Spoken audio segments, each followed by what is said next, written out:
याल तरी या रे लागे याल तरी या रे लागे याल तरी या रे लागे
याल तरी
पुरे म्हणाल तोवरी हळू हळू चाला कोणी कोणाशी न बोला आजी देतो पोट भरी पुरे म्हणाल तोवरी तुका म्हणे सांडा घाटे तुका म्हणे सांडा घाटे तेने नका भरो पोटे आजी देतो पोट भरी पुरे म्हणाल तोवरी मस्तक हे पाया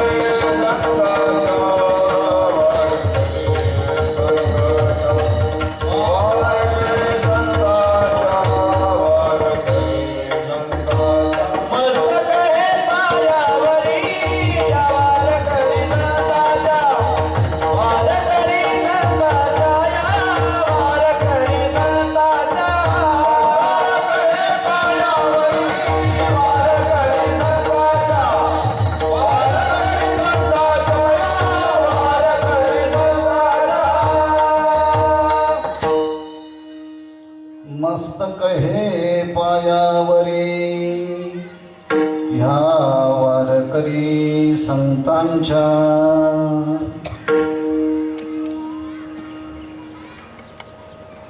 भगवंताच्या कृपेने संतांच्या आशीर्वादानं गावकऱ्यांच्या सहकार्याने अनेक साधू संतांच्या उपस्थितीमध्ये परमादरणीय परमश्रद्धेय मनोहरजी महाराज भोर यांच्या प्रमुख उपस्थितीमध्ये आणि मार्गदर्शनाने संपन्न होत असलेल्या ह्या अखंड हरिनाम सप्ताहाच्या काल्याच्या कीर्तनाकरता निवडलेला अभंग संत श्रेष्ठ जगद्गुरु तुकाराम महाराजांच्या अभंग गाथेतील आहे. विठ्ठला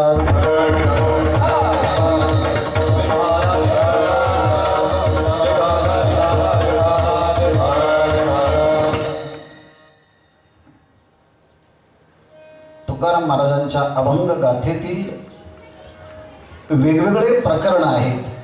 त्यापैकी काल्याच्या प्रकरणातील हा 4 चरणाचा तुकाराम महाराजांचा अभंग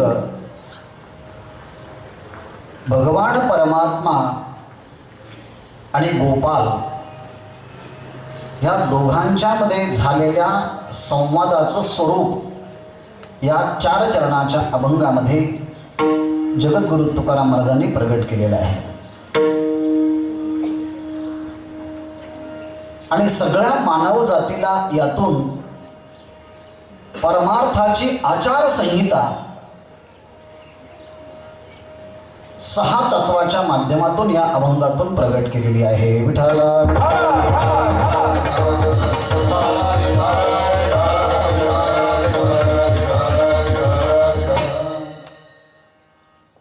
या अभंगाला प्रारंभ करण्यापूर्वी अभंगाचा धावता भावार्थ असा आहे. भगवंताच्या सानिध्यामध्ये असणारे सगळे गोपाळ भगवंताच्या जवळ आले आणि भगवंताला विनंती करू लागले की देवा, आतापर्यंत आम्ही आमच्या जीवनामध्ये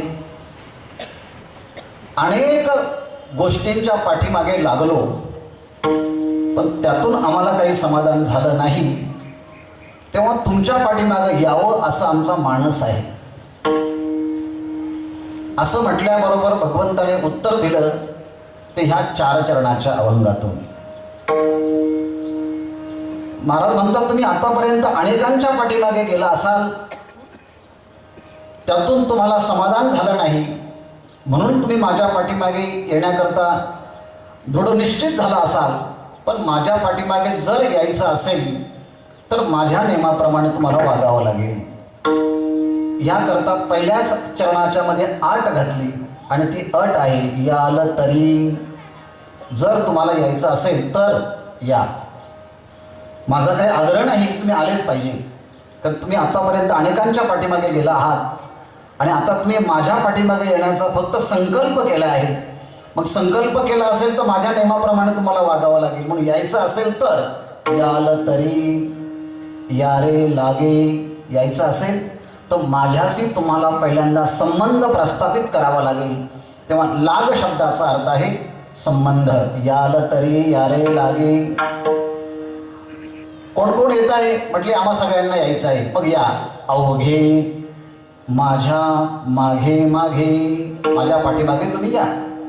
आणि जर माझ्या पाठीमागे आलात तर तुम्हाला मी आज आश्वासन देतो सगळ्यांच्या समोर, आजी देतो पोट भरी.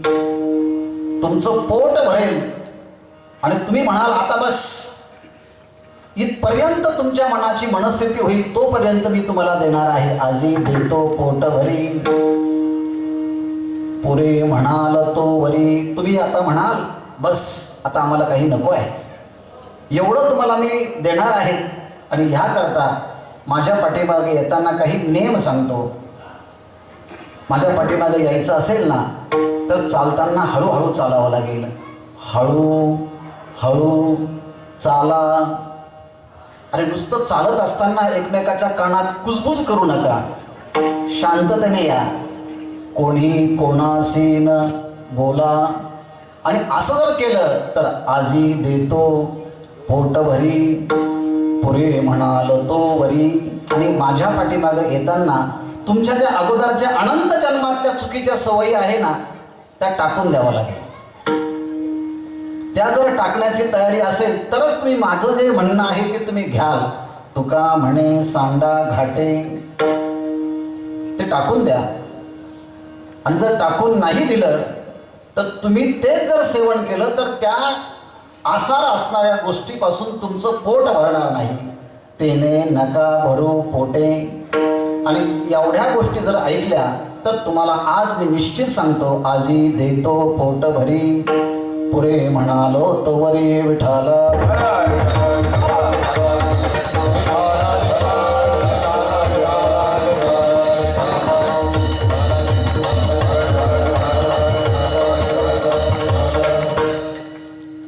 वाशरी गावातील ग्रामस्थांच्या प्रसन्नतेने आणि सहकार्यातून संपन्न होत असलेल्या या अखंड हरिनाम सप्ताहाचा हा काल्याचा दिवस आहे.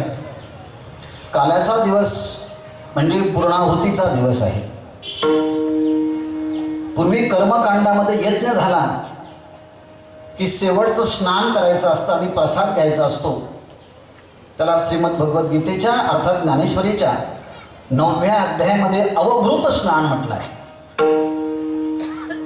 ते अवभृत स्नान करायचं आणि मग यज्ञाचा प्रसाद घ्यायचा आणि मग तो यज्ञ पूर्ण झाला असे निश्चित ज्ञान यज्ञाचं स्वरूप सांगत असताना भगवंताने ही गोष्ट सांगितली आहे. परंतु हा आपला नामयज्ञ आहे. ज्ञानयज्ञामध्ये अवभृत स्नान करायचं असतं, परंतु नामयज्ञाच्या मध्ये 7 दिवस जे भगवंताचं नामचिंतन आपण वाणीने घेतलं ते आता इथून पुढे कंठामध्ये धारण करायचं असतं. आणि एकदा की ते नाम कंठामध्ये धारण केलं की तुम्हाला वर्षभर तुमच्या आयुष्यातल्या सगळ्या इंद्रियांच्या मध्ये प्रकाशच प्रकाश अभिव्यक्त होईल. कंठी धरिला कृष्ण मने, कंठी धरिला कृष्ण मने, कंठी धरिला कृष्ण मने, धरिला अवघातनी प्रकाश, अवघातनी प्रकाश, अवघातनी प्रकाश, अवघातनी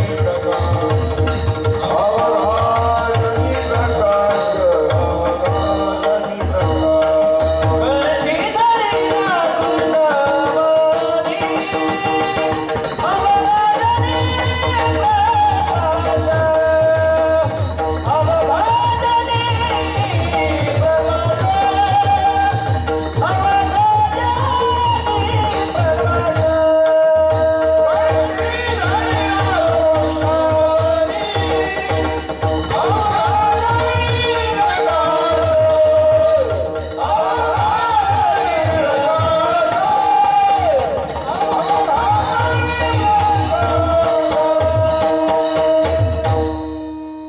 वर्षभर तुम्हाला तुमच्या सगळ्या इंद्रियांच्यामध्ये ज्ञानाचा प्रकाश पडेल, भक्तीचा प्रकाश पडेल, वैराग्याचा प्रकाश पडेल आणि कोणताही तुमच्या आयुष्यामध्ये घेतलेला निर्णय तो शास्त्राप्रमाणेच असेल एवढी शाश्वती, एवढी ग्वाही जर कृष्ण नाम कंठामध्ये धारण केलं तर हे निश्चित होणार आहे. आणि म्हणून आजचा जो अभंग आहे तो प्रसादाचा अभंग आहे. कारण प्रसाद शब्दाचा अर्थ आहे प्रसन्नता. प्रसादे सर्व दुःखानां हानिरस्योपजायते प्रसन्न चेतसो ह्याशु बुद्धी पर्यवतिष्ठते. प्रसाद म्हणजे प्रसन्नता आणि अंतःकरणाची प्रसन्नता लाभली की अंतःकरणातले सगळे दुःख निवृत्त होतात आणि बुद्धी सहजच आत्मस्वरूपाच्या ठिकाणी प्रतिष्ठित होते. आणि म्हणून सगळ्या गोपाळांना ज्यांनी 7 दिवस सप्ताहाच्या निमित्ताने बोलायचं ठरलं तर परमार्थ केला, त्यांना जाताना परमार्थाची आयुष्यभराची आचारसंहिता या अभंगाच्या माध्यमातून किंबहुना या अभंगाच्या संवादातून जगद्गुरु तुकाराम महाराज आपल्या समोर मांडत आहेत. विठ्ठल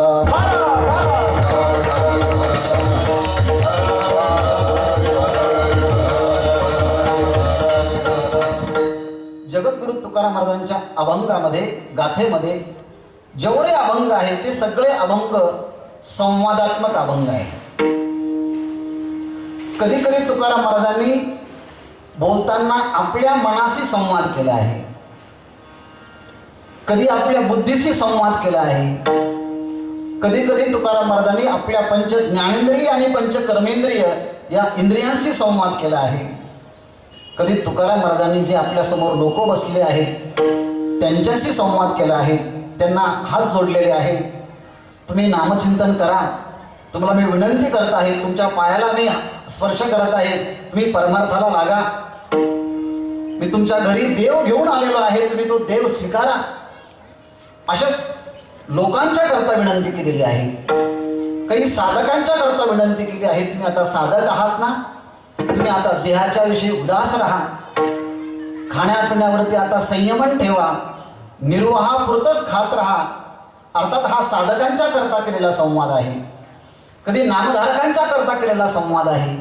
अर्थात जगद्गुरु तुकाराम महाराजांनी जीवनातले सगळे प्रश्न सोडवण्याकरता संवाद ही पद्धत स्वीकारलेली आहे. त्याला इंग्लिशमध्ये डायलॉग असं म्हणतात. विद्यार्थी आणि शिक्षक यांच्यातही संवाद असावा लागतो.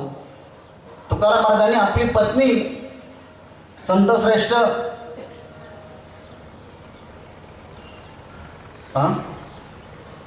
सधर्मचारिणी जिजाबाई महाराज हिच्याशी केलेला संवाद आहे, भावाशी केलेला संवाद आहे, सगळे संवाद आहे. पण ह्या आजच्या अभंगामध्ये संवाद हा इतरत्र भेटणारा संवाद नाही, हा संवाद देवाने आपल्या भक्तांच्या बरोबर केलेला संवाद आहे. विठ्ठल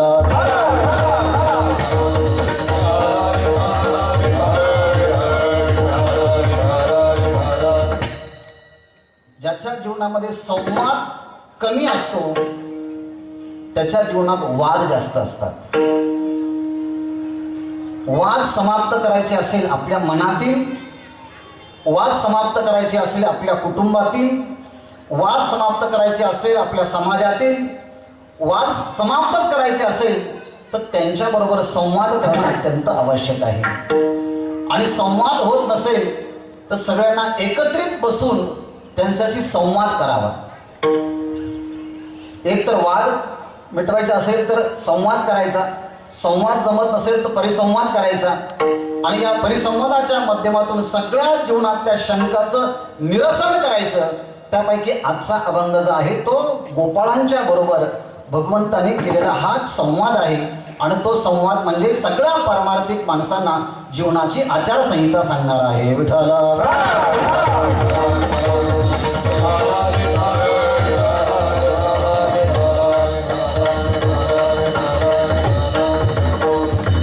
आणि त्यापैकी भगवंताचं जे बोलणं आहे कुठंही शास्त्रामध्ये, गीतेमध्ये असू द्या, वेदामध्ये असू द्या, भगवंत सगळ्यांना बोलवतो, पण बोलवत असताना त्यांच्या त्यांच्या अधिकाराचा विचार करतो. पण संतांचं बोलणं असं नाहीये. तुम्ही जसे असाल, जिथे असाल, ज्या पद्धतीचे असाल, तुम्ही तसे माझ्याकडे आले तरी चालेल, तसे आमच्याकडे आला तरी चालेल. आम्ही तुम्हाला तुमचा अधिकार वाढवू आणि हवे त्या योग्यतेपर्यंत आम्ही तुम्हाला घेऊन जाऊ.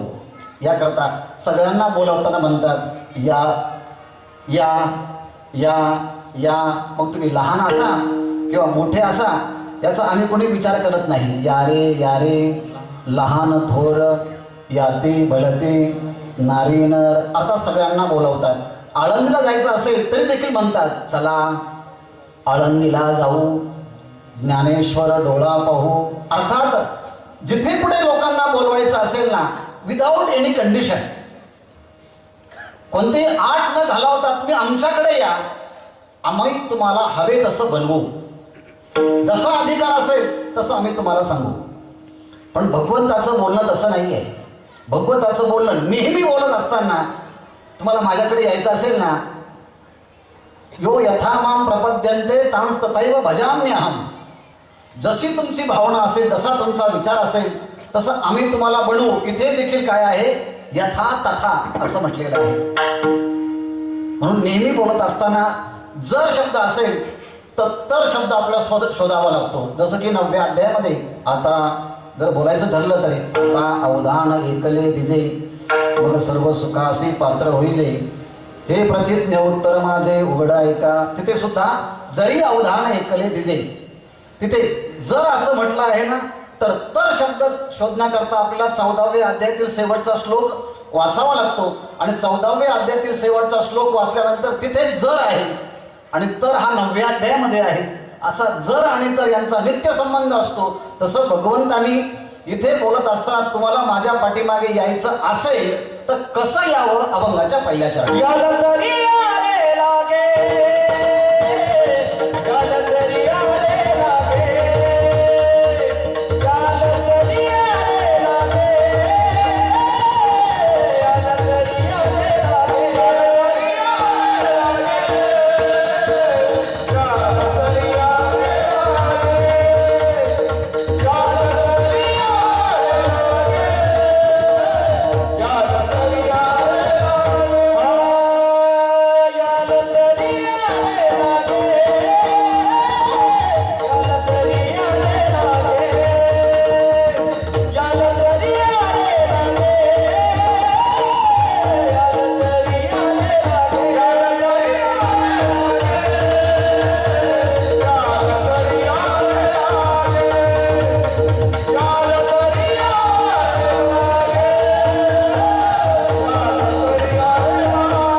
इथे तरी शब्दाचा संबंध जरी शब्दाशी आहे.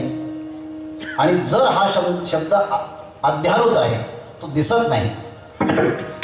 पण जर शब्द ज्या अर्थी आहे तर हा शब्द त्या ठिकाणी असलाच पाहिजे. मग तुम्हाला जर माझ्या पाठीमागे यायचं असेल तर अशा पद्धतीने याल तरी. पण व्यवहारामध्ये नेम आहे, कोणाच्याही पाठीमागं जाण्याच्या अगोदर संबंध निर्माण करावा लागतो, तरच पाठीमागे जाता येतं. साधं वाक्य पहा, संबंध निर्माण केल्याशिवाय कोणीच कोणाच्या पाठीमागे जात नाही. आणि संबंध निर्माण न करता जर पाठीमागे गेलं तो व्यवहारात म्हणतात ती पाठीमागे लागून आली. याचा अर्थ आहे की अध्यात्मामध्ये असो किंवा व्यवहारामध्ये असो, जेव्हा तुम्हाला कोणाच्या पाठीमागे जायचं असेल तेव्हा काहीतरी संबंध निर्माण करावाच लागतो. लग्न होण्याच्या अगोदर वांगनिश्चय करायचा असतो. केळवली नवरी का संन्यासिया जियापरी, लग्न करण्याच्या अगोदर वांगनिश्चय करायचा असतो आणि मग ठरवायचं असतं की नाही आता माझा याच्याशी संबंध होणार आहे. एखाद्या जाणकार माणसाच्या बरोबर राहायचं असेल तर पहिल्यांदा शिष्यत्व पत्करावं लागतं. लग्न करायचं असेल तरी संबंध पत्करावा लागतो. आम्हाला इथे कीर्तन यायचं जरी म्हटलं तरी संबंध दाखवावा लागतो. माझं नाव तिथं आहे, मागे पुढे का होईना, का हो? संबंध हा सांगावाच लागतो. संबंधाशिवाय व्यवहार होतच नाही. तसं भगवंताच्या संबंधाबरोबर संबंध जोडायचा असेल तर तो भक्त आहे, मी सेवक आहे. तो पती आहे, मी त्याची पत्नी आहे. तो माझा सखा आहे, मी त्याचा मित्र आहे. असा कोणता ना कोणता संबंध हा सांगावाच लागतो. त्वमेव माता च पिता त्वमेव, त्वमेव बंधुश्च सखा त्वमेव, त्वमेव विद्या द्रविणं त्वमेव, त्वमेव सर्वं मम देव देव. आणि संबंध निर्माण झाला की कुणी नावं ठेवत नाही. गळ्यामध्ये माळ घातली, कपाळाला गंध लावला, लोक म्हणतात ते आता वारकरी झाले, जाऊ द्या, त्यांच्याशी काही बोलू नका. आता बोलू नका म्हणजे त्यांना परमार्थ करू द्या. आता त्यांचा तो संबंध आहे. तर सगळ्या गोपाळांना परमात्मा म्हणतात तुम्हाला आता माझ्या पाठीमागे यायचं आहे ना, तर तुम्हाला माझ्याशी संबंध निर्माण करावा लागेल. आणि म्हणून परमार्थ करायचा जरी असला तरी कोणाशी तरी संबंध प्रस्थापित करावा लागतो. गुरुशी संबंध प्रस्थापित करा आणि मग परमार्थ करा. भगवंताने गीतेमध्ये एक वाक्य सांगितलं आहे, मम वर्तमानुवर्तन्ते मनुष्या पार्थ सर्वशः. सगळ्या जगातील मनुष्य मी ईश्वर असल्यामुळे माझं अनुवर्तन करत आहे आणि त्या सगळ्या लोकांनी अनुवर्तन केलं पाहिजे.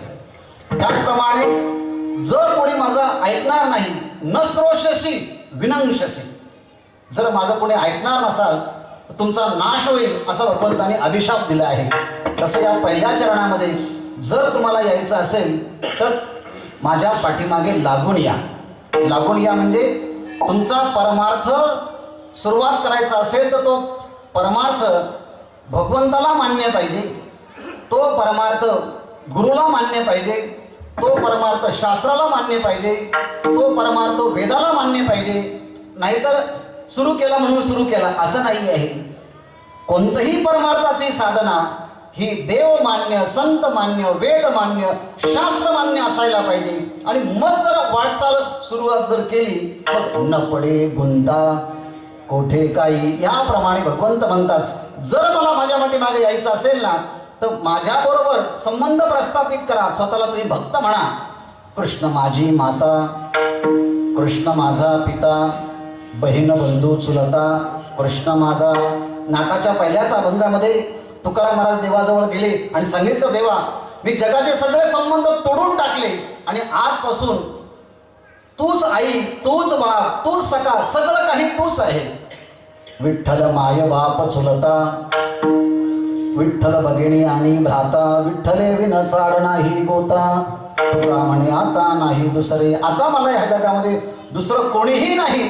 तसं भगवंत म्हणतात आता माझ्या पाठीमागे यायचं आहे ना तर माझ्याशी संबंध करून तुम्हाला पाठीमागे यावं लागेल. याल तरी यारे लागे. आणि मग तुम्ही सगळ्यांनी संबंध माझ्याशी प्रस्थापित केले ना मग सगळे या. याल तरी यारे लागे, अवघे माझ्या मागे मागे, सगळे माझ्या पाठीमागे या. म्हणजे पहिलं आचारसंहिता आहे परमार्थाची. परमार्थ करताना तो संतांच्या मताला अनुसरून पाहिजे, देवाच्या मताला अनुसरून पाहिजे, गुरुच्या मताला अनुसरून पाहिजे. किंबहुना जे ऋषीमुनी गेले आहेत त्या ऋषीमुनींना मान्यता प्राप्त असेल त्याच मार्गाने गेलो पाहिजे. जे वेद मार्गे आहेत मुनी गेले ना त्यांच्या मार्गाने आपण चाललो पाहिजे. वेद मार्गे मुनी गेले त्यांची मार्गी चालिलो, नकळेची विषय अंदा म्हणून उघड बोलिलो. अर्थात हा संबंध प्रस्थापित करायचा असेल तर परमार्थ तुम्ही सुरू करा. हे अभंगाचा पहिल्या चरणातला सामान्य अर्थ आहे. याल तरी यारे लागे, अवघे माझ्या मागे मागे. हा नियम झाल्यानंतर दुसरी आचारसंहिता जगद्गुरु तुकाराम महाराज अभंगाच्या 3ऱ्या कडव्यात सांगतात. हळू हळू चला, हळू हळू चला, हळू हळू चला, हळू हळू चला, हळू हळू चला, हळू हळू चला,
कीर्तन संपल्यानंतर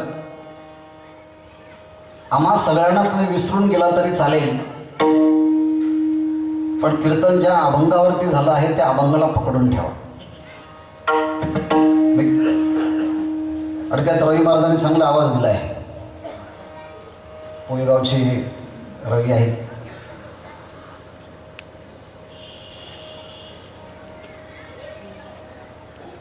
या अभंगातले शब्द दिसायला खूप सोपे आहेत, पण त्यातला वाचार्थ, लक्षार्थ, व्यंग्यार्थ हे वेगवेगळे आहेत महाराज. व्यवहारामध्ये सुद्धा चालत असताना बाप मुलीला म्हणत असतो, जरा जपून बरं का, तू आता कॉलेजला चाललेली आहेस, तू आता शाळेत चालली आहे, पाय घसरेल. तिने म्हणावं का, नाही बाबा डांबरी रस्ता आहे, काय पाय घसरणार नाही, असं का त्याचा अर्थ आहे? बाप जेव्हा मुलीला म्हणतो जरा सावकाश चालत जा, नाही तर पाय घसरेल, इथे शब्दाने सांगितलं आहे पाय घसरेल, पण अर्थ समजून घ्यायचा असेल मन विचलित होईल, इंद्रिय विचलित होतील, आचार विचार विचलित होईल आणि मला मान खाली घालण्याची पाळी येईल. म्हणून चालताना नीट चाल बरं का, असा बोलायचं एक असतं आणि अर्थ समजून घ्यायचा एक असतो, तसाच अर्थ इथे आहे बरं का. विठाला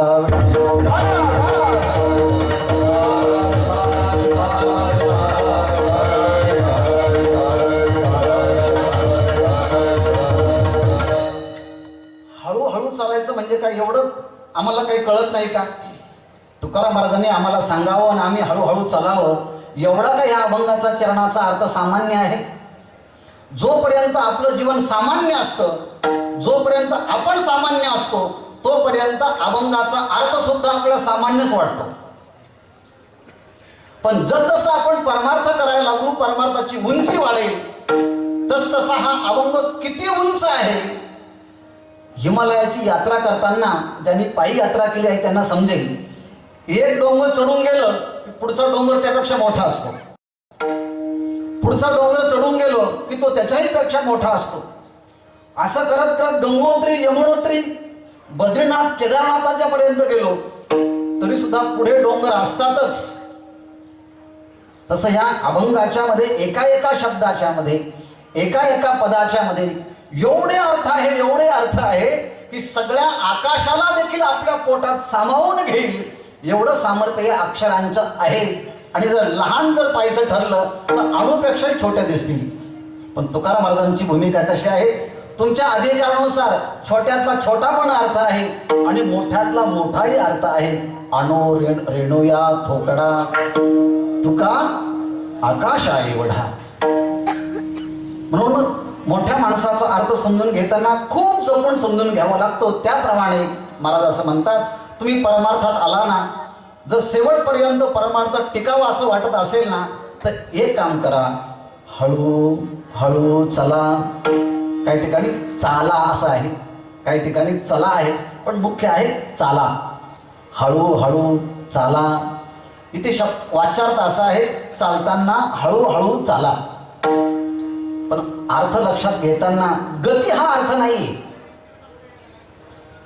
शब्दाने सांगितलं हळूहळू चाला, पण त्याचा अर्थ समजून घेताना परमार्थ करताना प्रत्येक क्षण हा जपून वापरा. प्रत्येक क्षण आयुष्यातला काळजीपूर्वक तुम्ही साधना करत राहा. कोणत्या क्षणी कोणत्या वेळेस आयुष्याच्या कोणत्या टप्प्यामध्ये पाय घसरेल काही सांगता येत नाही. म्हणून अर्थ सांगत असताना सावधानता गतीविषयी नाही आहे, ही स्थितीविषयी आहे. विठाला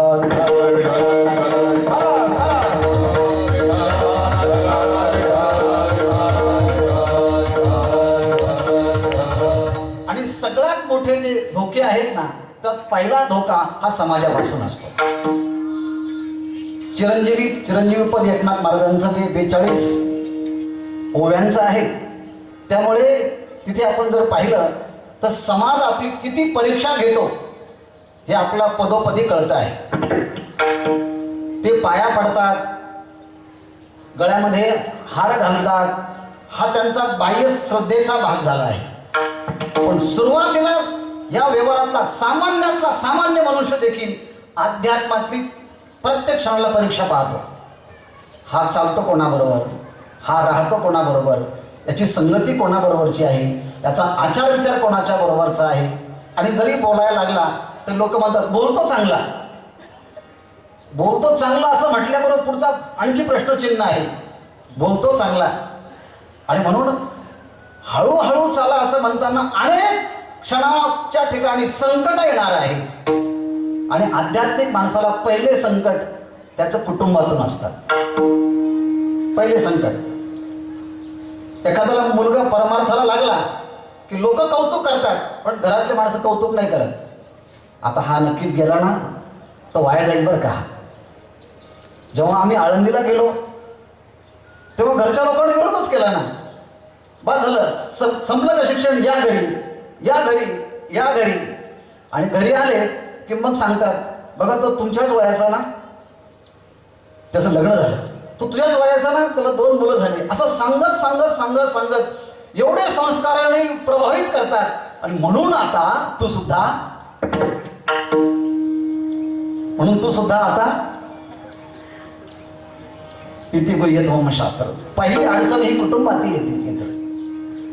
दुसरी अडचण ही समाजाकडनं येते.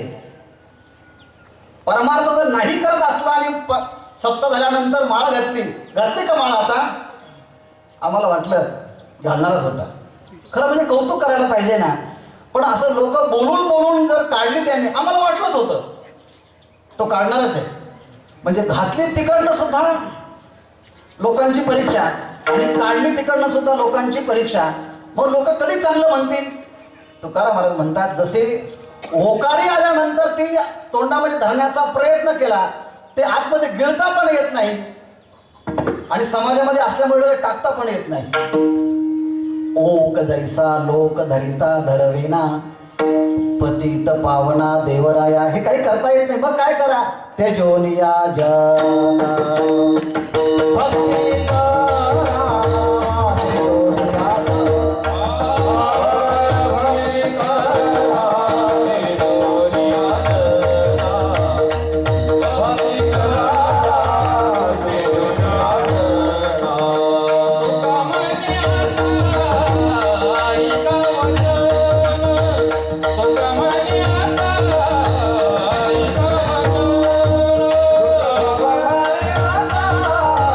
Bye.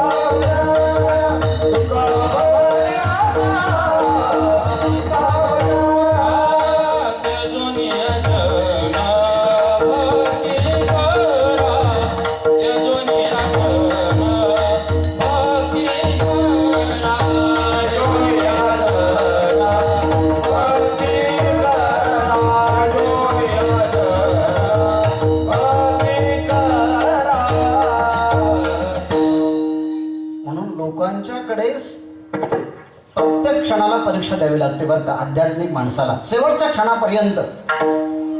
आणि म्हणून परमार्थ करायचा असेल ना लोकांच्या मध्ये तर सतर्कतेने अलर्ट अँड व्हिजिलंट इंग्रजीमध्ये शब्द आहे. You should be alert, you should be vigilant. एकदम सतर्कतेने राहिलं पाहिजे. याकरता आमचे डॉक्टर महाराज म्हणतात परमार्थ करायचा असेल ना गुरुच्या अवतीभोवती करावा. त्यांचं लक्ष गेलं पाहिजे प्रत्येक क्षणाला. नाही तर गुरुने दुर्लक्ष केलं तर तुम्ही कोणाचे तरी लक्ष बनाल. याकरता सतर्कतेने राहण्याकरता हळूहळू चला, म्हणजे सावधानतेने चला. तुकाराम महाराजांचा एक अभंग आहे. मी परमार्थ करताना आतून मला पण त्रास होतो. दुसरा त्रास आहे आपल्या मनाचा, तिसरा त्रास आहे आपल्या इंद्रियाचा, चौथा त्रास आहे आपल्या कर्माचा, पाचवा त्रास आहे आपल्या वासनेचा. आणि या सगळ्यांच्या बरोबर परमार्थ करताना म्हणजे प्रवाहाच्या विरुद्ध दिशेने करावा लागतो. आणि बाहेर लोकांचा त्रास, आत मनाबरोबर युद्ध आणि बाहेर लोकांबरोबर युद्ध. आणि असे रात्रंदिवस आम्हा युद्धाचा प्रसंग आमच्या जीवनामध्ये असल्यामुळे भगवंताच्या मताचा अनुवाद करतात. हळूहळू चला, पहिली आचारसंहिता. आणि दुसरं आहे कोणी कोणाशी न बोला. या म्हणण्याचा अर्थ सरळ असा करतो कोणी कोणाशी बोलायचं नाही. पण असा का अर्थ आहे कोणी कोणाशी बोलायचं नाही? नाहीतर आमचे सर रोजच वर्गामध्ये सांगतात हाताची घडी आणि तोंडावर, पण तरी लोक मुलं बोलतातच ना. मग वर्गात सांगून सुद्धा हे मुलं बोलतच असतात. मग हे का तुकाराम महाराजांना सांगायचं आहे? त्यातून भावार्थ असा आहे, लक्षार्थ असा आहे, ज्याप्रमाणे शेतकरी पेरल्यानंतर कृषीवाला आपुले पांघरविले पेरिले, कृषीवाला पेरिले आणि पांघरवी, पेरल्यानंतर त्याच क्षणी ते बी जे आहे ते झाकून टाकतो. आणि जर ते बी झाकून टाकलं तरच त्या पुढचं चांगलं पीक येतं. हा जर व्यवहारामध्ये नियम आहे तर या शरीरालाही क्षेत्र असं म्हटलेलं आहे. आणि या शरीराच्या मध्ये सुद्धा दोन प्रकारचं पीक येतं, एक पाप आणि पुण्याचं पीक येतं. ज्ञानेश्वरीचा 13वा अध्याय तुम्ही पहा. थोडक्यात एवढाच अर्थ असा आहे की तुम्ही जर परमार्थ केला ना, लोकांना सांगू नका मी एवढी तीर्थयात्रा केली, मी एवढे पारायण केले, मी एवढे कीर्तन ऐकले, एवढा माझ्या वारी झाल्या, एवढे कीर्तनकार आमच्याशी संबंधित आहे, असं काही बोलू नका. हळूहळू चला, कोणी कोणाशी न बोला. आणि म्हणून परमार्थ हा गुप्त असला पाहिजे, परमार्थ हा एकांतातला असला पाहिजे, परमार्थ हा सावधानतेतला असला पाहिजे. म्हणून माझ्या पाठीमागे येतं दुसरं पथ्य आहे. तुम्हाला जर परमार्थाचा अनुभव आला ना तर तुम्ही लोकांना सांगत बसू नका. तुम्ही जर सिद्ध असाल तर तुम्ही सांगा, पण साधक असाल तर सांगू नका. याकरता हळूहळू चला, कोणी कोणाशी न बोला.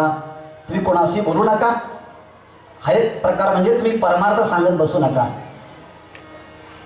हळूहळू चला म्हणजे सावधानतेने चला. याला तरी यारे लागे म्हणजे जर परमार्थ करायचा असेल तर कोणाचा तरी संबंध प्रस्थापित करून मग परमार्थ करा. मनाने जर परमार्थ जर केला तर ज्ञानेश्वर महाराज त्याचं उत्तर हरिपाठामध्ये देतात. तो मनाने जर केला तर तो मुकला जातो. आणि हरीचा संबंध निर्माण करून जर परमार्थ केला, हरिपाठे स्थिरावला.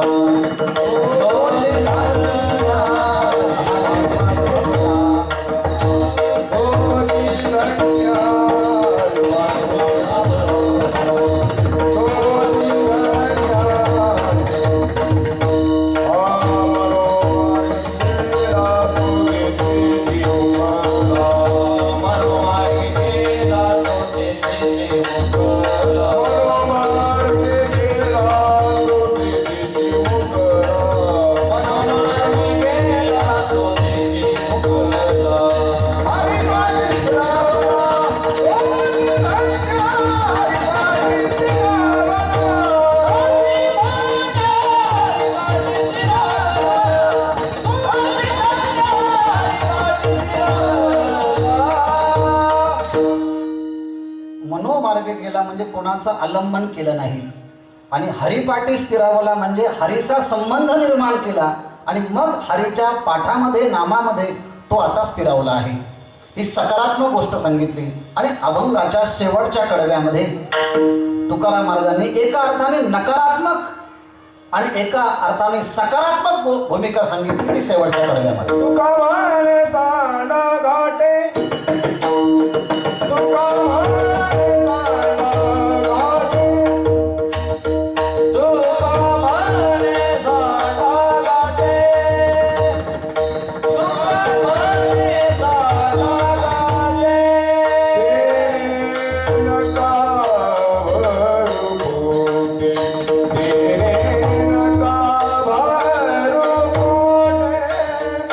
आज पे पोट भरी आज पे पोट भरी नका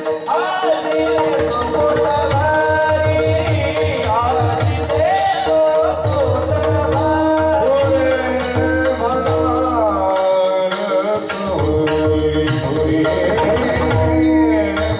आज पोट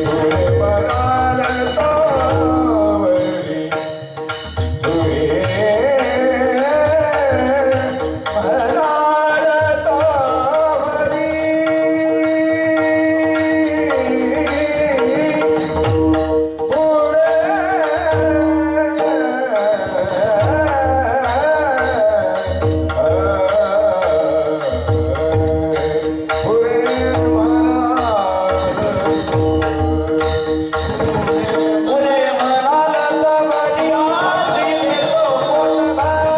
आज पोट मुंगीला जर साखर खायची असेल तर तिच्या तोंडातील मिठाचा खडा जो आहे तो पहिल्यांदा टाकावा लागेल. दोन्ही गोष्टी एकाच वेळेस करायचं जर म्हटलं तर कधीच आणि कधीच होत नाही. कारण श्रेय आणि प्रेय या दोन गोष्टी विरुद्ध आहेत. जसं रेल्वेचं तुम्ही स्टेशन पाहिलं असेल, त्या रेल्वेच्या ट्रॅकवरती सगळ्या रेल्वे गाड्या सारख्याच असतात एका अंतरावरती. पण जेव्हा त्यांचा प्रवास सुरू होतो तेव्हा सगळे ट्रॅक बाजूला करावे लागतात आणि ज्या दिशेने जायचं असतं ना तो एकच ट्रॅक पकडायचा असतो. तसं परमार्थ करताना सुरुवातीला संसार पण करायचा असतो, परमार्थ पण करायचो, सगळं सांभाळून सगळं करायचं असतं. पण जसजशी साधना वाढत जाईल तसं फळली केळी उन्मळे, जैसे आत्मलाभे प्रबळे, जयाची क्रिया ढाळे ढाळे गळती आहे. परमार्थाची साधना सुरू झाली की एक गोष्ट तुम्हाला टाकावीच लागते किंबहुना ती टाकली जाते.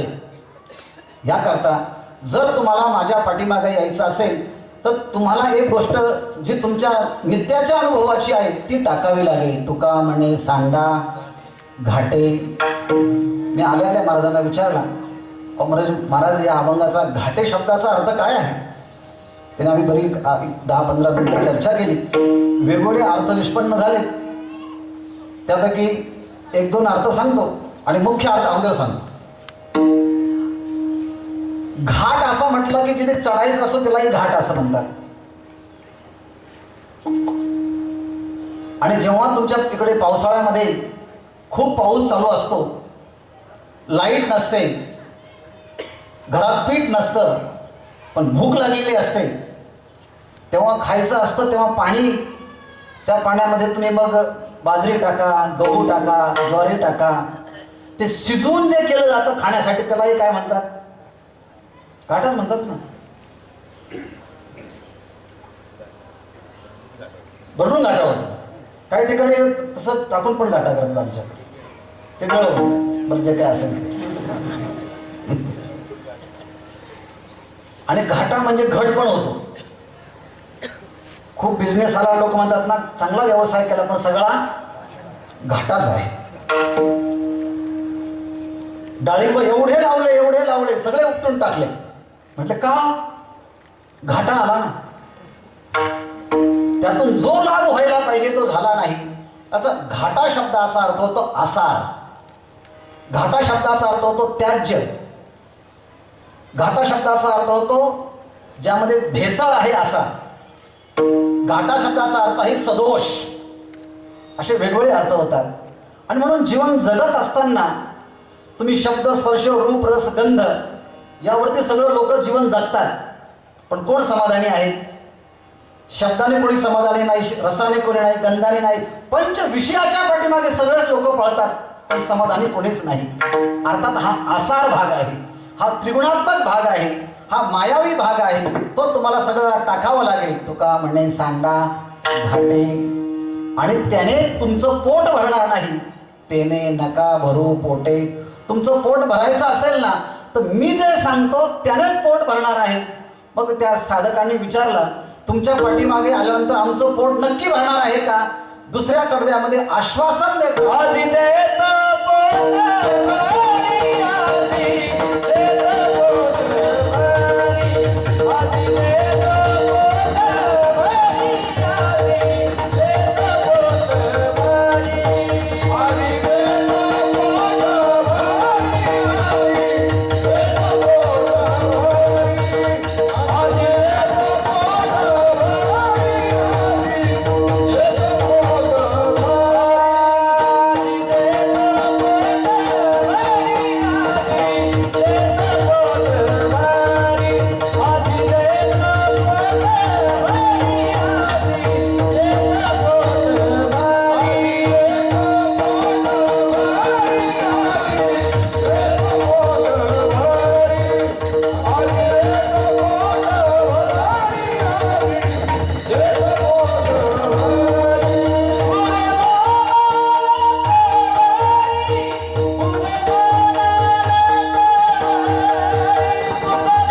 पोट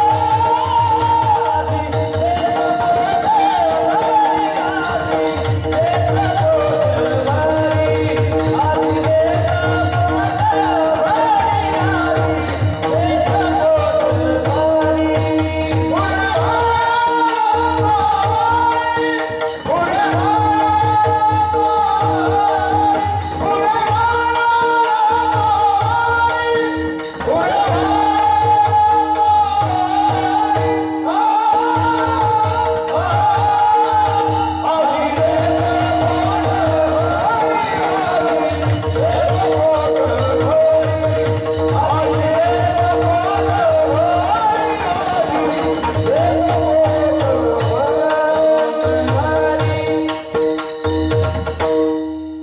आधी दुसऱ्या कडव्याचा अर्थ मी शेवटी ठेवला. त्याचं कारण एक आहे, सगळ्यांना पोट आहे. त्यामुळे याचा अर्थ करताना अवघड जाणार नाही. असं म्हणतात पोट इथभरच असतं, पण त्याला अनेक अपवाद आहेत. आता खाल्ल्यामुळे एवढे पोट मोठं झालेले असतात. रोगाची जननी म्हणजे पोट आहे. ज्यांचं मोठं पोट, हा जास्तीत जास्त रोगाचं भांडार त्याने तयार केलेलं आहे असं म्हणावं लागेल. तुमचं चांगलं आहे हो. आणि आमचे कीर्तनकार कंबर बांधलं की समजायचं की हा रोगी आहे का निरोगी आहे. पोट मोठं असलं समजायचं की रोग आहेतच. म्हणून सगळे आयुर्वेदातले डॉक्टर सांगतात पोट कमी करा, पोट कमी करा, पोट कमी करा. तेव्हा ते माणसं म्हणतात पोट भरण्याकरताच एवढं निर्माण केलं, आणि आता पोट भरण्याची वेळ आली ती म्हणतात पोट कमी करा. हितभर असणारं पोट जगामध्ये कोणाचंच भरत नाही का? भरतंय. प्रत्येक माणसाने जर विचार केला तर त्याच्या आयुष्यामध्ये वर्षभरासाठी एक पोतं खात असेल तो बाजरी, नाहीतर ज्वारी, तेलाचे डबे कितीतरी संपत असतील, डाळी कितीतरी संपत असतील, एवढं खाऊन सुद्धा जर एखाद्या दिवशी नाही खाल्लं तर जमेल का? नाही जमणार. म्हणजे पोट असं आहे, कधी भरतच नाही, पण पोट असं आहे सगळं भरण्याचा प्रयत्न करतात. आणि ते पोट भरण्यासाठी वेगवेगळ्या कृती कराव्या लागतात.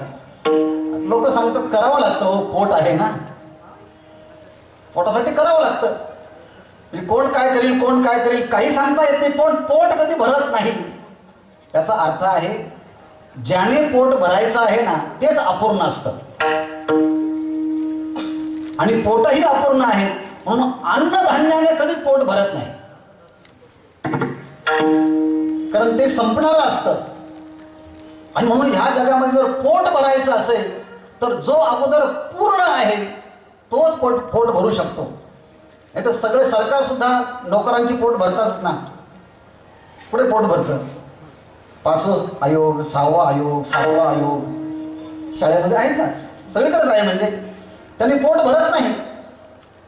या शब्दाचा अर्थ आहे अन्नधान्याने कधीच पोट भरत नाही. या जगामध्ये जो पूर्ण आहे तोच पूर्णपणे लोकांचं पोट भरू शकतो. आणि ह्या जगामध्ये पूर्ण फक्त परमात्माच आहे. ओम पूर्णमदः पूर्णमिदं पूर्णात् पूर्णमुदच्यते पूर्णस्य पूर्णमादाय पूर्णमेवावशिष्यते. केवळ भगवंताच हा परिपूर्ण आहे, नाहीतर सगळे अपूर्ण आहे. पाऊस जर नाही पडला तर अन्न सुद्धा पिकत नाही, जर चारा नाही घातला तर दूध येत नाही. अर्थात हे सगळं अपूर्णच आहे त्यांच्यामध्ये. खऱ्या अर्थानं पूर्ण फक्त परमार्थच आहे, परमात्माच आहे. आणि तो परमार्थ, तो परमात्मा जर आपलासा करून घेतला तर तुमचं नक्की पोट भरेल अशी मी शाश्वती देतो. कारण भगवंतच कसा आहे, एक कार्यार्थमागते कोटी कार्य चकारः. परिपूर्णमिदं सर्व हा केवळ परमात्माच आहे. आणि म्हणून तो परमात्मा म्हणतो आजी देतो पोट भरी पुरे म्हणाल तो वरी. असा जो पूर्ण परमात्मा आहे ना, त्या पूर्ण असणाऱ्या परमात्म्याचं चरित्र ऐकण्याच्या अगोदर तो पूर्ण परमात्मा कसा आहे, तो काय सांगतो, त्याची आचारसंहिता आपण पाहिली. आणि उरलेल्या 15 मिनिटाच्या मध्ये भगवंताचं ते चरित्र पाहायचं आहे की ज्याने आपला विचार सांगितला, तो विचार कळाला की त्याच्या पाठीमागे फक्त चालायचं आहे. याकरता त्या परमात्म्याचं मोठ्या प्रेमाने एकदा भजन करूया आणि मग 15-20 मिनिटांमध्ये त्यांचं चरित्र पाहूया.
भगवंतही अनंत आहे, भगवंताचे नामही अनंत आहे, भगवंताच्या लीलाही अनंत आहे. मग अनंत नाम, अनंत रूपा, अनंत लीला ज्या परमात्म्याच्या आहे, त्या अनंत परमात्म्याची स्तुती करण्याकरता माझी जी वाणी आहे ती अतिशय छोटी आहे, तिचा अंतवाण आहे. मग अंतवाण असणाऱ्या त्या वाणीच्याद्वारे अनंत परमात्म्याच्या लीला कशा काय गाता येत नाही.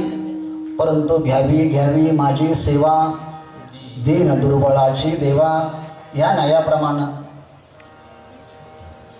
अखंड सृष्टीचा चालक असणारा परमात्मा अवतार घेण्याकरिता काही कारणाचा शोध घेत असतो.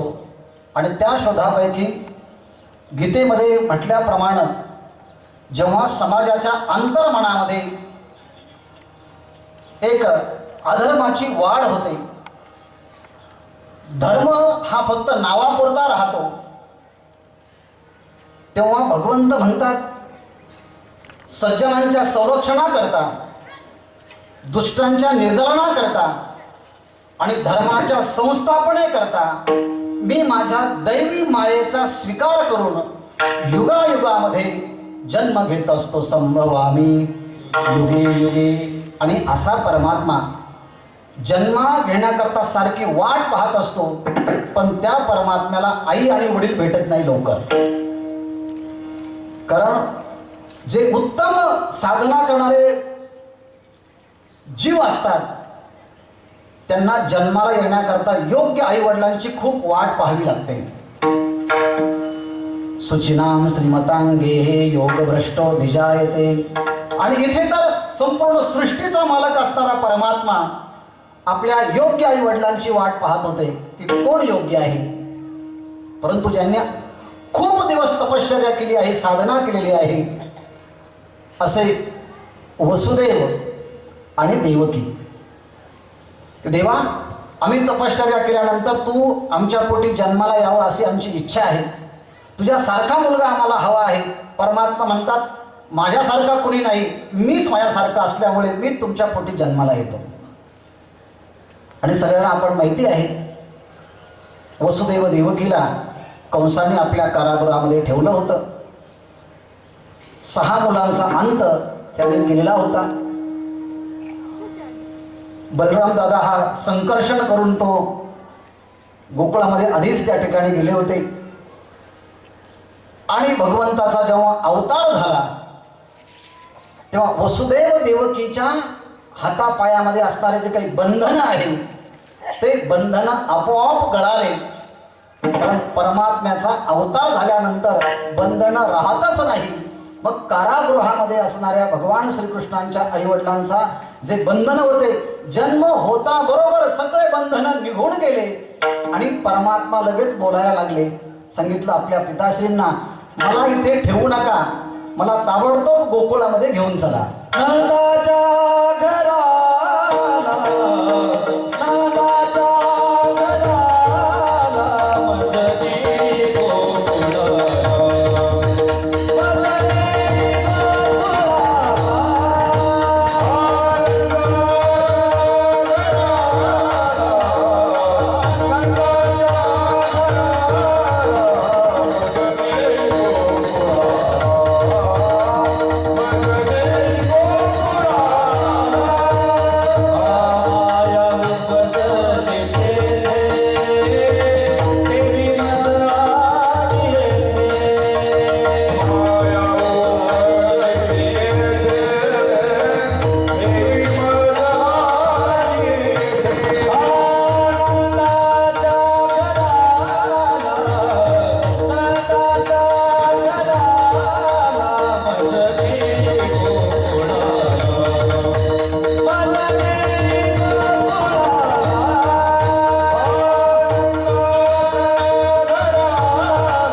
भगवंताला गोकुळामध्ये नेल्याबरोबर ही साधी क्रिया आहे.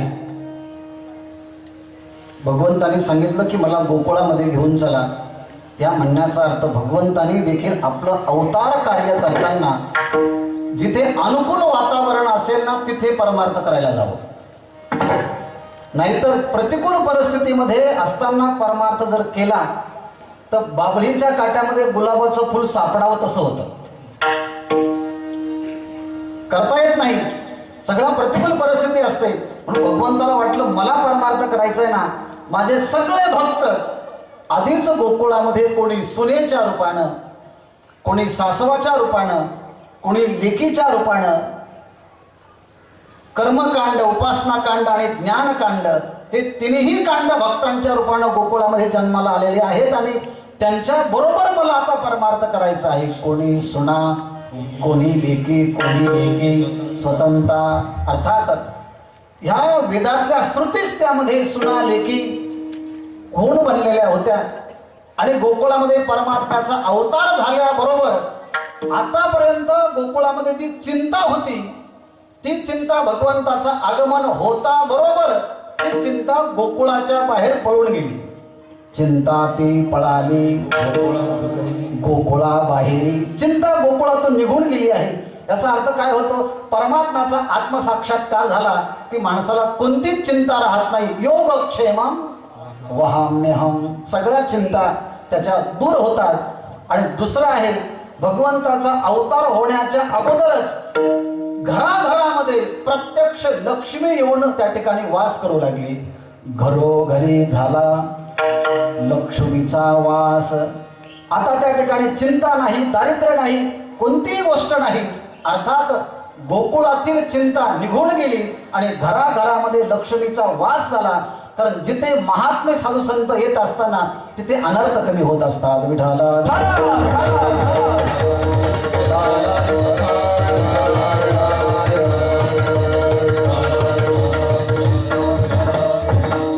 आणि परमात्मा गोकुळामध्ये आल्यानंतर सगळ्या गोकुळवासियांना कळालं की आपल्या गोकुळामध्ये परमात्मा यशोदा मैयाच्या घरी परमात्मा आलेला आहे, नंद बाबाच्या घरी परमात्मा आलेला आहे. म्हणून पूर्वीच्या काळामध्ये संदेश देण्याच्या पद्धती वेगवेगळ्या होत्या. आता काही झालं तर व्हॉट्सअप, ट्विटर, फेसबुक या सगळ्यांच्या माध्यमातून ते देता येतात. पण त्या ठिकाणी त्या काळामध्ये जर आनंद साजरा करायचा असेल तर हातामध्ये ताट घ्यायचं, ताटामध्ये सुंठ वडे घ्यायचे आणि एकमेकीला ती गवळण सांगायची, हे सुंठ घ्या, हे वडे घ्या. आणि ती एकमेकीच्या पुढे पळत जाऊन कोण पहिल्यांदा सांगते? गवळण म्हणती गवळणीला हो, गवळण म्हणती गवळणीला हो, गवळण म्हणती गवळणीला, गवळण म्हणती गवळणीला. पुत्र झाला यशोदेला, पुत्र झाला यशोदेला. गवळण म्हणती गवळणीला हो, गवळण म्हणती गवळणीला. पुत्र झाला यशोदेला, पुत्र झाला यशोदेला,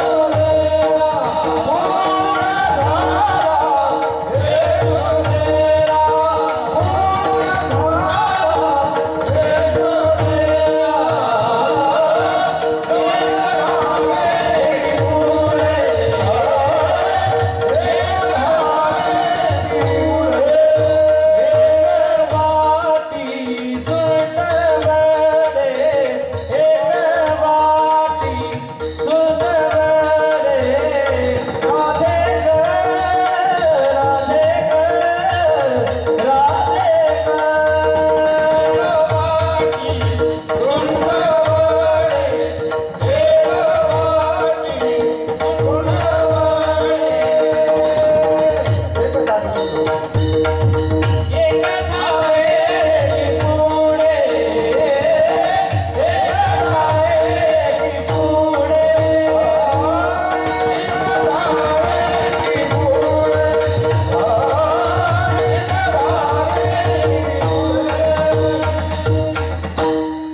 एक धावे एकी पुढे. एक गवळण एकीपेक्षा पुढे धावत होते आणि हा आनंदाचा उत्सव, आनंदाची बातमी एकमेकींना सांगत होते. कारण आज गोकुळामध्ये कृष्ण नाही, आनंदाचाच अवतार झाला होता, सुखाचा अवतार झाला होता. सच्चिदानंद स्वरूप असणारा परमात्मा गोकुळवासियांच्या प्रत्येक अंतःकरणामध्ये तो प्रगट झाल्यामुळे गोकुळातील सगळ्याच मातावर्गांनी घराला तोरण बांधलेले होतं, गुढ्या उभारलेल्या होत्या, सडा संमार्जन केलेल्या होत्या, डोक्यावरती पूर्ण भरणारे कुंभ त्या ठिकाणाहून ते वाहत होते. गुढिया तोरणे करते कथा गाते गाणे. भगवंत गोकुळामध्ये जन्माला आल्याबरोबर सगळ्यांना आनंद झाला आणि गोकुळामध्ये असणारी माया ती परत जेव्हा वसुदेवांनी मथुरेमध्ये आणली आणि रडण्याचा आवाज आल्याबरोबर कंसाने हातामध्ये तिला गरगर धरून आपटलं, तेव्हा ती माया हातातून निसटली आणि निसटल्याबरोबर तिने संदेश दिला, अरे मला काय मारतो? तुझं लागेवरती मुंबई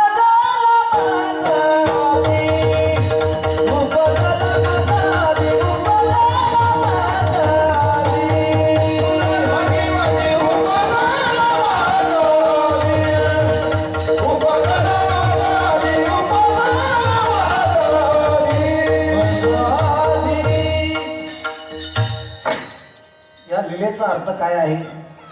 आपण मायाही होऊन दुसऱ्यांना फसवण्याचा प्रयत्न केला की आपल्या फसवण्याची तयारी आधीच झालेली असते.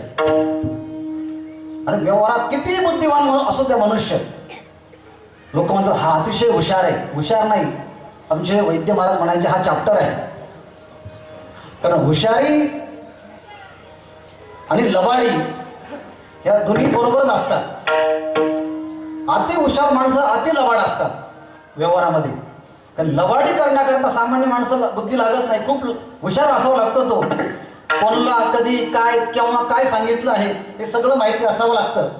नाही तर सामान्य बुद्धिमान माणसं, सामान्य माणसं असतात ना, त्यांना कळत नाही, ते जमत नाही. काल एका ठिकाणी कीर्तन झालं, तो ड्रायव्हर आला आमच्या विद्यार्थ्याजवळ, तुम्ही कुठून आलात? तर वाटलं आपली खूप चौकशी करतात, उद्या कुठं जाणार आहे, किती अंतर आहे? तो म्हटला खूप चौकशी प्रेमाने केली हो. मी म्हटलं प्रेमाने नाही केली, त्याला विचारायचं अंतर किती, पाकिट द्यायचंय त्याला. एवढे हुशार माणसं असतात. आणि बरोबर त्यांनी लक्षण चिन्ह सांगितलं, हे हे हे करून घ्या. किती हुशारी करणार मनुष्य, किती हुशारी करणार ना. आणि अशी जर ती बुद्धी जर परमार्थाला वापरली असते तर देव म्हटला असता तुला मी बुद्धी दिली, सार्थक केलं, पण मी तुला बुद्धी देऊन सुद्धा फसवण्याकरता प्रयत्न करतो आहे ना, याला काय बुद्धी म्हणावी?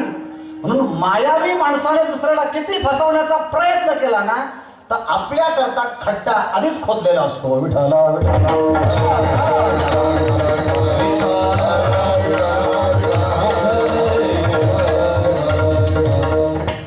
हीच गोष्ट ह्या चरित्रातून आहे. अरे मला काय मारतो आहे ना, तुला मारण्याकरता माझ्या आधी जन्माला आलेला आहे, याकरता मला मारण्याचा प्रयत्न करू नको. आणि त्या ठिकाणी भगवंत जेव्हा गोकुळामध्ये जन्माला आले, भगवंताला वाटलं, असं वाटलं अरे मी जन्माला येण्याच्या अगोदर माझे भक्त या ठिकाणी आले आहे आणि त्यांच्या पायाने पदस्पर्शित झालेली ही भूमी इतकी मंगलमय बनलेली आहे, त्यांच्या पायाचा प्रसाद मी डोक्याला लावण्याच्या अगोदर मुखामध्ये घालणं अत्यंत आवश्यक आहे. आणि त्याच्याही अगोदर माझ्या भक्तांना आश्रय या भूमीने दिला आहे ना, म्हणून भगवंताने रांगत असताना पहिली शब्बासकी त्या पृथ्वीला दिली. एक गुडघा टेकवला, एक हात टेकवला आणि भगवंताने अत्यंत नयन मनोहर दृश्य रांगण्यात अभिव्यक्त केलं. तळव्या तळहात तळहात टेकीत, तळव्या तळहात तळहात टेकीत,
वर्षाने घरात जर मुलगा जन्माला आला तर वर्षभर त्या सगळ्या माणसांचं वर्णन करण्याचं रामायण म्हणजे मुलगा, भागवत म्हणजे मुलगा. आज तो हसला, आज तो चालला, आज त्याने माझ्याकडे पाहिलं, आज मला केलं, मला त्याने हा केलं. साध्या सामान्य माणसाचा मुलगा जन्माला आला तर घरभर त्याचं कौतुक होतं. जगाचा मालक असणारा परमात्मा अवतार जेव्हा घेतोय त्याचं कौतुक करण्याकरता शास्त्र वेद पुराण एकत्रित आले आणि त्याचं कौतुक करू लागले. आणि असा रांगत असणारा परमात्माने रांगता रांगता सहज त्या गोकुळामध्ये असणाऱ्या भगवंताच्या भक्तांच्या पायाची पायधूळ प्राप्त झालेली, पवित्र झालेली माती भगवंताने आपल्या मुखामध्ये घातली. आणि भगवंताला वाटलं आज मी तृप्त झालो आहे, मला काही नको आहे. भगवंताच्या पायाचा प्रसाद मला मिळाला आहे. भगवंताने माती खाल्याबरोबर सगळे गोपाळ एकत्रित आले आणि भगवंताजवळ न जाता यशोदा मातेकडे येऊ सांगितलं, तुमच्या कृष्णाने माती खाली, कृष्णाने माती खाली, कृष्णाने माती खाली. यशोदा माता म्हणते माझा मुलगा माती खाऊ शकत नाही. तो काय माती खाणार आहे का? जेव्हा कोणाचंच म्हणणं ऐकणार तेव्हा बलराम दादा स्वतःहून त्या ठिकाणी आले आणि आई खरंच आणि माती खाली. असं म्हटल्यानंतर भगवंताला सांगितलं आ कर बरं, मुख पसरवणी करी आ आ आ आ. भगवंताने आ आ केल्याबरोबर 14 ब्रह्मांड मुखामध्ये दाखवले आणि आईला विश्वरूपाचं दर्शन करून दिलं. आई समाधानी झाली आणि तिचा मोह पुन्हा प्रस्थापित केला. तेव्हा हातामध्ये धरलं कृष्णाला आणि प्रेमाने सांगितलं, अरे बाबा खोड्या करू नको, खोड्या करू नको माझे बा बा बा बा. अरे बाबा खोड्या करू नको, खोड्या करू नको, असं अनेक प्रकाराने सांगितलं. परंतु भगवंत म्हणतात आई मी खोड्या केल्याच नाही ना. मग भगवंताने तिथून पुढे अनेक प्रकारच्या लीला केल्या. त्या लीलांच्या मध्ये अनेक दुष्ट राक्षसांना भगवंतानी मारलं. त्यामध्ये काग असेल, रिटा असेल, त्याचप्रमाणे कपट्या माबळभट असेल, या सगळ्यांना परमात्म्याने नेस्तनाभूत केलं.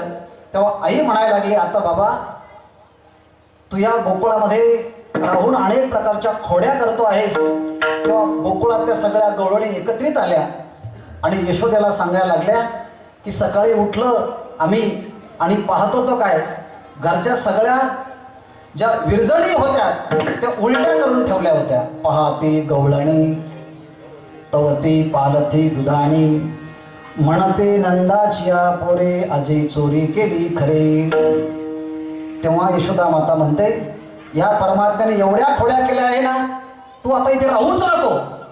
असं म्हटल्याबरोबर दुसऱ्या दिवशी परमात्म्याला चांगले कपडे घातले, हातामध्ये काठी दिली, खांद्यावरती कांबळी दिली आणि बाळ गोपाळांच्या बरोबर सुंदर वेश धारण करून परमात्मा पुढे गायी आहेत, नंतर वासरं आहेत, हातामध्ये कांबळी आहेत आणि सगळे गायी चारण्याकरता निघालेले आहेत. खांद्यावरी कांबळी हातामध्ये काठी चालित असे, खांद्यावरी कांबळी हातामध्ये काठी चालित असे, सावळा जगदे ठेवू, सावळा जगदे.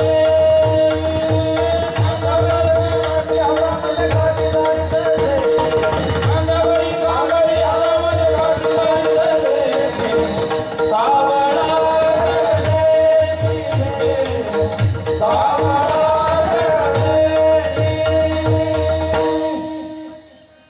काही काळ भगवंताने लोकांना आनंद दिला आणि भगवंत आता जंगलामध्ये गेले आणि तिथे सुद्धा पशु असेल, पक्षी असेल, वनचरी असेल, या सगळ्यांना आनंद दिला. अनेक गायाबरोबर त्या ठिकाणी भगवंतानी चालल्या आणि हे चालत असताना मग त्या ठिकाणी मैदानी खेळ खेळले. त्यावेळी विटूदांडू असेल, चेंडू असेल, लगोरी असेल, आट्यापाट्या असेल, हुंबरी असेल, हमामा असेल, या सगळ्या प्रकारचे भगवंताने खेळ खेळल्यानंतर भगवंताला त्या गोपाळाने सांगितलं देवा अरे नुसतं बोलून बोलून बोलून आमचं पोट भरणार नाही, याकरता आम्हाला आता भूक लागली आहे. खांदी भार पोटी भूक, काय खेळावयाचे सुख किंवा काय खेळायचे सुख असं म्हटल्याबरोबर भगवंताला सांगितलं, देवा एक काम करा, ती शेवटची वळती तुम्ही हाणा, त्या गायीला घेऊन या इकडे. पण आतापर्यंत आम्ही अनेक गायांना एकत्रित आणलं, पण मनरूपी जी गाय आहे, मनेरी गाय आहे ना, ती काही आमच्याच्याने परत येत नाही. तेव्हा भगवंताने सांगितलं, सगळे इंद्रियांचा मालक असल्यामुळे मी गोपाल आहे, त्यामुळे सगळ्या गायांना एकत्रित आणलं आणि भगवंताने त्या सगळ्या गाया एका झाडाखाली बसवल्या. दुपारची वेळ झाली होती आणि मग आता काला करण्याकरता भगवंत पुढे सरसावले आणि सगळ्या गोपाळांना सांगितलं, तुमच्या शिदोऱ्या आणा. सगळ्या गोपाळाने शिदोऱ्या एकत्रित आणल्या, त्या सोडल्या, भगवंताच्या हातामध्ये दिल्या आणि भगवंत तो काला करणार आहे. तो काला ज्यांनी आपल्या हातामध्ये दिला त्या ज्ञानेश्वर महाराजांचं स्मरण करून मग काल्याचा अनुभव घेऊया. ज्ञानेश्वर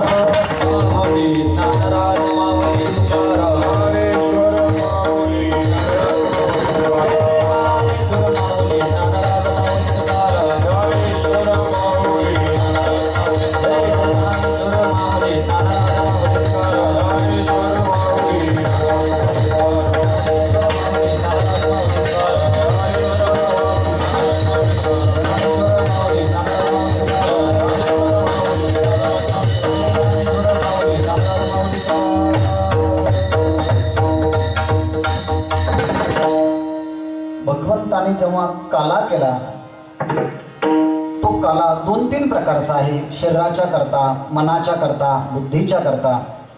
शरीराचा करता जो काला केला आहे तो दही भाताचा, मनाच्या करता काला केला आहे तो नामचिंतनाचा आणि बुद्धीच्या करता केला काला आहे तो अभेदाचा, ज्ञानाचा काला केला आहे. म्हणून माणसाचं शरीर पण तृप्त व्हावं, त्याचं मन पण तृप्त व्हावं, त्याची बुद्धी पण तृप्त व्हावी, तेव्हाच मनुष्य समाधानी असतो. काहींचं शरीर तृप्त असतं पण मन अतृप्त असतं, काहींचं मन तृप्त असतं पण शरीर अतृप्त असतं, काहींचं शरीर तृप्त असतं पण बुद्धी अतृप्त असते. या तिन्हीपैकी एक जरी कमी पडलं तरी माणसं बेचैन होतात आणि घराघरात भांडणं करतात. म्हणून योग्य वेळेस मनाची तृप्ती व्हायला पाहिजे, योग्य वेळेस शरीराची तृप्ती व्हायला पाहिजे आणि बुद्धीची तृप्ती व्हायला पाहिजे. म्हणून भगवंताने नामचिंतनाचा काला केला, दही भाताचा काला केला आणि ज्ञानाचाही काला केला आणि सगळ्यांच्या शिदोरी एकत्रित आणल्यानंतर भगवंताने सांगितलं, आणा तुमच्या शिदोऱ्या.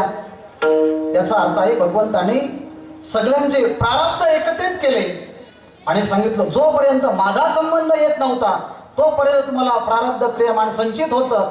आता माझा संबंध आला आहे ना, आता तुम्हाला प्रारब्ध नाही, क्रियामान नाही, संचित नाही, भक्ता संचित नाही जाण, अशी उत्तम अवस्था झाली. आणि तो काला परमात्म्याने हातामध्ये घेतला आणि सगळ्या गोपाळांना कमलाकार बसवलं, आपला सेला कमराला बांधला. 33 कोटी देव स्वर्गामध्ये होते. भगवंताने केलेला काला पाहण्याकरता सगळे 33 कोटी देव या भूलोकावरती आले. आजी ओस अमरावती, काला पहावया येती, देव विसरती, देहभाव आपुला. आणि तो काला पाहण्याकरता आल्यानंतर भगवंताने सांगितलं, हा काला फक्त मानवी जन्मातच खाता येतो, दुसऱ्याला कोणालाही खाता येत नाही. 33 कोटी देवता आकाशामध्ये होत्या आणि भगवंत काला वाटण्याच्या अगोदर भगवंताने सांगितलं, हे देव आहेत पण यांना काला भेटणार नाही, याकरता तुम्ही भजन करा, तुम्हाला काला कसा देतो मी सांगतो ते. विठ्ठला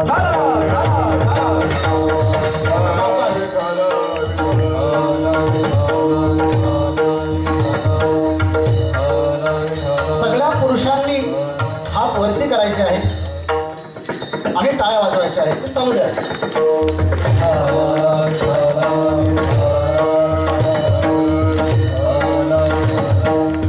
स्वर्गामधील 33 कोटी देवता गोकुळामध्ये चाला घेण्याकरता आलेले आहेत. भगवंत म्हणताय देवांना, गोपाळांना, त्या देवांना सांगा तुम्हाला काला भेटणार नाही,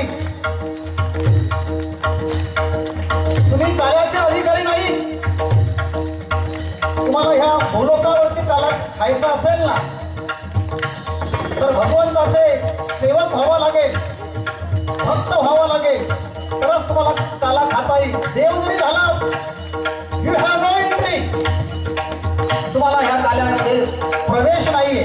पण तुम्ही आला आहात ना, तुम्ही परत जा, परत जा. देवांना फक्त स्वर्गाचा आनंद घेता येतो, भक्तीचा आनंद, कीर्तनाचा आनंद, नामचिंतनाचा आनंद, सप्तातला आनंद तुम्हाला घेता येणार नाही. तुम्हाला जर आनंद घ्यायचा असेल तर देव होऊ नका. तुम्ही देव झालात ना, तुम्हाला काला भेटणार नाही भेटणार तुम्हाला काला. तुम्ही परत जा. अनेक प्रकारे सांगितलं, सांगा त्यांना तुम्ही परत जा, परत जा, परत जा. आणि 33 कोटी देवता ज्या स्वर्गातून आलेले होते ते एक एक एक एक एक एक स्वर्गात परत गेले आणि गोपाळाला सांगितलं आता हात खाली करा. चला, चला,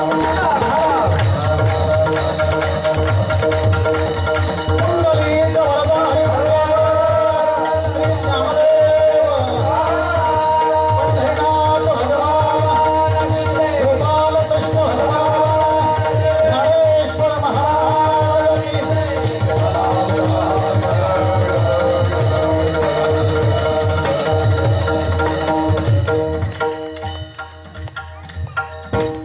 बिभ्रत वेणुं जठरपटयो शृंगवेत्रे च कक्षे. काय पुढे? शृंगवेत्रे च कक्षे वामे मुश्रणु कवलं तत्फलान्यङ्गुलीषु तिष्ठन् मध्ये स्वपरि सुहृदो हासयन् नर्मभिः स्वैः. सगळ्या गोपाळांना आनंदाने मर्मस्पर्श करत, विनोद करत करत करत बिभ्रत वेणुं जठरपटयो शृंगवेत्रे च कक्षे वामे पाणो मश्रुण कवलं तत्फलान्यङ्गुलेषु तिष्ठन् मध्ये स्वपरि सुहृदो हासयन् नर्मभिः स्वैः. त्या सगळ्या लोकांना आनंद देत देत गोपाळांना हातावरती तो काला दिला आणि गोपाळांना सांगितला तो काला आता तुम्ही भक्षण करा. पुंडलिक वरदा हरी श्री ज्ञानदेव गोपाल कृष्ण भगवान की जय. आणि तोच काल्याचा प्रसाद आता आपण या कीर्तनाच्या नंतर घेणार आहोत. आणि तो काला म्हणजे एकत्रीकरण. दही आणि लाही एकत्रित झाली की तो काला तयार होतो. नुसत्या लाह्या राहिल्यात त्या लाह्यामध्ये रस नसतो, निरस असतात. तसं संसारी जीवन निरस असतं. पण अध्यात्म सुरुवात जर केली ना, त्या लायांच्या मध्ये दही जर गेलं त्यात लाया फुगतात, बरोबर ना. तसं भक्तीचा आनंद जर घेतला तर सर्व सुख ल्यालो सर्व अलंकार आनंदे निर्भर डुलत असो. म्हणून ती लाही नुसती दयाने युक्त असणारी लाही फक्त जिभेवर टाकली तरी तोंडाला पाणी येतं. आलं पण असेल लगेच तुमच्या. अर्थात त्या लाहीची कल्पना जरी केली ना तरी वाणीला तृप्तता प्राप्त होते. तसं परमार्थ मी करणार आहे अशी कल्पना जरी केली तरी चित्त आतून प्रफुल्लित होतं, अष्टसात्विक भाव प्राप्त होतात. या न्यायाप्रमाणे वाशरे गावातील या सगळ्या ग्रामस्थांनी पूजनीय महाराजांच्या मार्गदर्शनाखाली अतिशय चांगला सप्ताह केला. भजनी मंडळी या ठिकाणी आली, त्याचप्रमाणे संयोजन नियोजन करणारे मंडळी या ठिकाणी आले. आणि सगळ्यात महत्त्वाचं आहे की तुम्ही सगळे भाविक या ठिकाणी आलात आणि त्यामुळे हा सप्ताह आनंदित झाला. कारण हा लोक एकमेकाला बसायला घाबरतात जवळ, आणि तुम्ही इतके जवळ बसून सुद्धा निर्भयतेने करतात परमार्थ. हे तुमचं कौतुकास्पद बाब असल्यामुळे तुमचं कौतुक आहे. विठ्ठला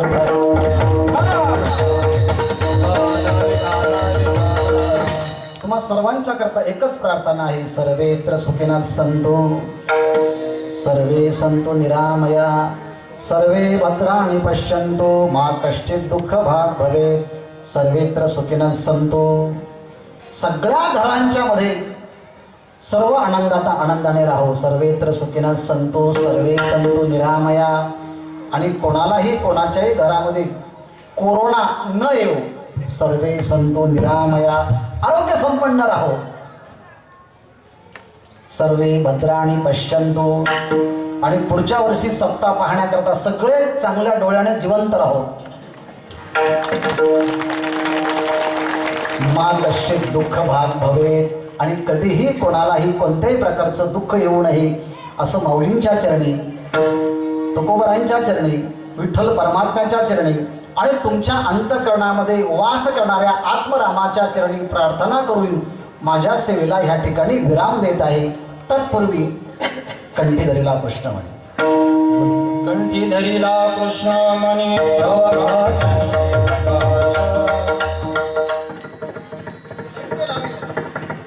चिंचेला विले दुरी, चिंचेला विले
झालेली सेवा भगवंतांच्या चरणी अत्यंत सादर अंतःकरणाने समर्पित करून या ठिकाणी मी माझ्या वाणीला विराम देतो. त्यानंतर काही सूचना असेल तर